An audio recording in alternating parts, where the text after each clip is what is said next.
Assalamualaikum warahmatullahi wabarakatuh. Assalamualaikum warahmatullahi kitab Al-Fatihah. Semua amalnya anak Adam itu sebetulnya untuk diri pribadi. Jadi semua amalnya Ibni Adam itu untuk diri kita sendiri. Kecuali satu, apa itu? Puasa. Kenapa kok puasa menjadi amal yang untuk Allah, memang benar-benar untuk Allah? Karena begini. Nah, kita baca dulu ya.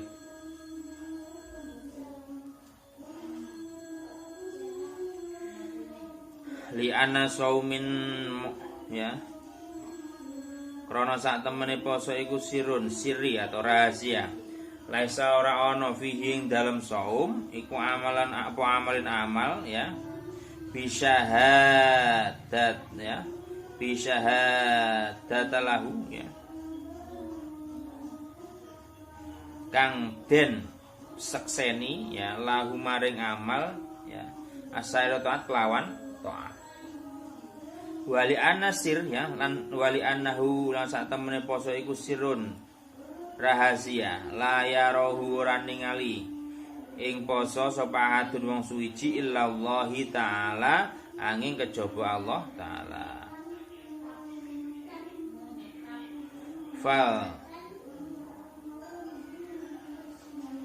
Fal tazim mongko tetep ya apa jazauhu walesane utawa ganjarane poso. Jadi begini, kenapa kok Allah bilang, kenapa Gusti Allah Ta'ala bilang bahwasanya amal semuanya ini ya kecuali puasa itu untuk diri kita pribadi ya. Karena puasa ini unik ya. Puasa ini secara zahir kan tidak begitu kelihatan. Kamu makan atau tidak makan tidak kelihatan kan ya. Kalau kamu sholat mungkin kelihatan bentuknya. Kamu jamaah, kamu zakat ya, kamu haji itu kan kelihatan semua ya. Fi'liyahnya itu kelihatan. Tetapi kalau puasa ini unik. Uniknya begini, puasa ini tidak akan kelihatan. Kamu makan tidak makan tidak tahu. Orang tidak ada yang tahu. Kecuali urusan kamu dengan Allah. Kan begitu. Kalau kamu zakat jelas ya, yang dikasih mesti tahu kan begitu. Kemudian kalau kamu haji itu juga jelas ya. Bahwasanya kamu ibadahnya itu nyata. Tapi kalau puasa ini kan urusan kita dengan Allah. Kan begitu. Tidak ada orang yang tahu. Maka dari itu balasannya pun karena ini sir ya, ini ya tergantung Allah kan begitu. Jadi kita harus benar-benar yakin, benar-benar mantap. Kenapa? Karena puasa ini luar biasa. Dulu kiai saya Mbah Yai Manap Lirboyo itu mau mendirikan pondok Lirboyo itu juga beliau puasa. Ya. Bahkan beliaunya itu puasanya itu karena memang mungkin khawas ya, memang puasanya orang top ya. Itu puasanya tidak hanya menahan lapar ya, menahan haus tidak. Tapi dulu itu beliau menahan hawa nafsu yang sangat, maksudnya menahan diri pribadi beliau.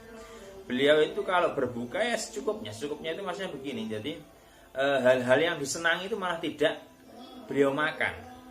Dulu beliau itu bukanya hanya dengan pace itu mengkudu. Beliau itu hanya berbuka dengan mengkudu, padahal itu kan tidak enak sekali ya.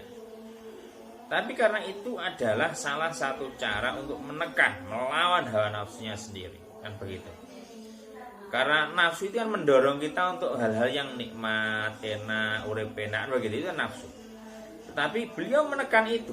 Bahkan ketika makan itu cukup jam 12 malam. Itu pun dengan nasi, tidak dengan nasi. Padahal waktu itu tentu ya makan yang paling enak itu ya nasi, ayam dan lain sebagainya itu kan paling enak lah dulu. Zaman dahulu kan seperti itu. Tapi beliau malah menekan itu sehingga apa? Sehingga dengan puasa, tingkatan puasa yang sangat luar biasa itu beliau bisa mendirikan pondok Lirboyo yang sekarang ya santrinya puluhan ribu bahkan sudah jutaan alumninya. Nah, itu adalah contoh bahwasanya ternyata puasa itu penting dan memang puasa itu urusannya kita dengan Allah. Maka dari itu ketika kita berpuasa terus kita berdoa, insya Allah doanya akan lebih makbul. Kan begitu ya. Jadi jangan sampai mumpung kita puasa ini, mari kita maksimalkan, kita optimalkan apa yang ada di pribadi kita. Karena belum tentu setahun sekali kita akan, mungkin tahun depan kita tidak akan berjumpa lagi. Itu ya, bisa dipahami ya. Baik. Selanjutnya akan saya terangkan untuk fadilah sholat tarawih.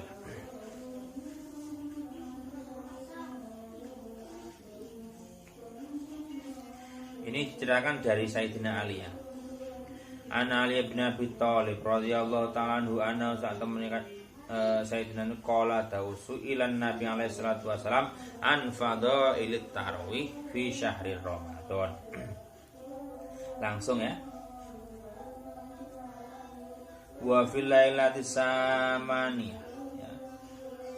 Wa fil lailatis saminah utawi ing dalem wengi kang kaping 8 atau mongko paring sapa Allah taala halih maulur sapa Allah taala ma ing barang ati kang den paringake Ibrahim alaihissalam ing Kanjeng Nabi Ibrahim alaihissalam. Jadi kalau kita sholat tarawih dan sholat tarawih kita diterima di hari yang di malam ke-8 ya, Allah itu memberikan semua apa yang telah diberikan kepada Nabi Ibrahim. Luar biasa, Nabi Ibrahim itu luar biasa. Beliau itu adalah ya kakek-kakeknya atau keturunannya Nabi mbah-mbahnya ya atau bapaknya para nabi. Karena bagaimanapun juga ya Nabi Ibrahim ini juga melahirkan Nabi Musa dan juga punya keturunan ya ke bawah itu Nabi Ismail, kemudian Nabi Isa dan juga turun lagi kepada Nabi Muhammad. Garisnya begitu. Jadi beliau itu bapaknya para nabi ya. Yang pertama membangun Ka'bah itu juga Nabi Ibrahim alaihissalam. Jadi Nabi Ibrahim luar biasa. Terus kemudian beliau juga berdakwah dengan luar biasa. Dulu beliau melawan yang namanya Raja Namrud. Nah ini sebetulnya logika yang sangat luar biasa, cerdas sekali. Kenapa? Karena waktu itu Nabi Ibrahim ketika berdakwah itu ditentang ya, ditentang oleh umatnya. Dan kemudian bahkan beliau itu dibakar oleh Raja Namrud. Nah, siapa Raja Namrud? Raja Namrud ini kan ya karena abahnya dulu ya. Abahnya Nabi Ibrahim ini kan pembuat berhala. Ya. Dan berhalanya disembah oleh para umatnya Nabi Ibrahim dan juga para rakyatnya Raja Namrud. Kemudian waktu itu Nabi Ibrahim itu bertafakur. Mosok pangeran kok ngene. Kan begitu, berpikir-pikir. Masa Tuhan dibuat kan begitu. Seharusnya Tuhan itu kan pelaku. Nah, jadi logikanya Nabi Ibrahim luar biasa. Mosok Tuhan ditijiki kan begitu, apa dibersihkan. Kan kalau patung kemudian kotornya dibersihkan. Kemudian kalau sudah mulai jelek itu dipermak lagi. Maksud Tuhan kok lah bagaimana kalau Tuhan model seperti ini ya? Wong dia saja ngurusi dirinya ndak pecus katakan begitu. Maksud mau kita sembah. Nah, itu logikanya Nabi Ibrahim waktu itu. Terus kemudian itu coba dikomunikasikan kepada masyarakat waktu itu. Karena memang masyarakat yang masih seperti itu ya, akhirnya tetap beliau Nabi Ibrahim mendapat tentangan dari para umatnya. Kemudian puncak dari semua itu ya, semua berhalanya Raja Namrud itu yang dibuat oleh abahnya Nabi Ibrahim itu perkul dikapak semuanya. Setelah dikapak ditinggalkan satu yang paling besar, arca yang paling besar itu dikalungi kapaknya Nabi Ibrahim. Terus kemudian orang-orang tahu ya. Orang-orang istana ya, orang-orangnya Raja Namrud itu tahu kok bisa? Siapa yang berani menghancurkan Tuhan kami? Nah, ini dialognya Nabi Ibrahim ini unik ya, perdebatan yang sangat unik saya pikir. Karena adu logika. Jadi begini. Kemudian ditangkap oleh Raja Namrud, Nabi Ibrahim dihadapkan ke istana tadi ya. Kemudian ditanya, "Him, apakah benar kamu yang menghancurkan arca-arca atau tuhan-tuhan kami maksudnya Tuhan Raja Namrud?" Terus kemudian dengan entengnya Nabi Ibrahim begini, loh, saya kan tidak tahu, kan itu Tuhan kamu, kan gitu. Itu kan Tuhan kamu. Kalau Tuhan kamu ya kamu tanya kepada Tuhan yang paling besar itu tadi, kan dia yang bawa kapak. Gitu. Jadi perdebatan di situ kan sebenarnya perdebatan tauhid yang sangat seru sekali. Karena apa, pada waktu itu kemudian Raja Namrud, kamu tuh goblok sekali tadi. Itu kan cuma patung. Ya. Cuma patung, masa saya harus bertanya kepada patung yang paling besar? Yuk goblok, itu berarti saya ndak lah, lebih goblok semana wong patung sudah tahu ndak bisa diapa-apakan. Ya. Kok kamu sembah, kamu mintai pertolongan. Nah, itu mulai logika yang sangat luar biasa. Akhirnya kalah debat, ya. Kalah debat Raja Namrud, ya, kalah debat memang seperti itu. Dulu Nabi Musa dengan Raja Fir'aun kan seperti itu, ya. Jadi kalahnya dengan berdebat. Nabi Musa dulu pernah karena Fir'aun itu mengaku raja, ya. Kemudian dilogika sama Nabi Musa. Lah kalau memang kalau Raja Fir'aun itu mengaku Tuhan, terus kemudian siapa Tuhan bapakmu? Gitu. Akhirnya kenapa? Waktu itu Fir'aun itu kan dia pakai logika. Kalau memang Tuhanmu Musa itu di atas, bangunkan saya piramida. Akhirnya dia minta anak buahnya untuk membangunkan piramida. Kemudian piramida itu dia pengen melihat Tuhannya Musa, kan begitu. Lucu ini kan. Kemudian pas waktu kalah debatnya begini. Aku ya menyembah, ya, Tuhan aku, itu maksudnya Nabi Musa. Nabi Musa menyembah Tuhannya mbah-mbahmu dulu. Kalau memang sampean Tuhan, kalau memang kamu Tuhan, Fir'aun, ya, berarti siapa Tuhannya mbah kamu dulu? Padahal kamu baru lahir, kemudian kamu jadi Tuhan. Masa Tuhan datangnya belakangan dengan yang diciptakan? Nah, ini mulai logikanya mulai panik ya. Akhirnya diburu tadi begitu. Nah, sama juga dengan kisah Nabi Ibrahim ini, karena Raja Namrud ini kalah debat, akhirnya diobong, dibakar hidup-hidup. Nah, yang lucu lagi begini. Ini juga, ya. Waktu itu, ya, ketika dibakar dengan api yang sangat luar biasa tadi, itu ada seekor katak sebenarnya. Yang katak itu, ya, ngambil air di selokan atau di mana tidak tahu ya, ngambil air itu semprotkan ke apinya, api yang membakar Nabi Ibrahim. Ada dua. Yang kedua ada hewan yang namanya cicak. Cicak itu juga datang, tapi tidak membantu, malah cicak itu nyebuli, meniup api dari Ibrahim. Nah, maka dari itu sebenarnya lucunya itu begini. Jadi si cicak itu tadi, ya, itu kan masuk dalam kategori dia berarti tidak mendukung siapa namanya? Tidak mendukung Nabi Ibrahim, malah dia melok nyebuli, melok niupi apinya Nabi Ibrahim api yang membakar. Toh walaupun tidak terbakar Nabi Ibrahim. Kan begitu. Tapi kan dia sudah masuk kategori iki kewan laknat iki.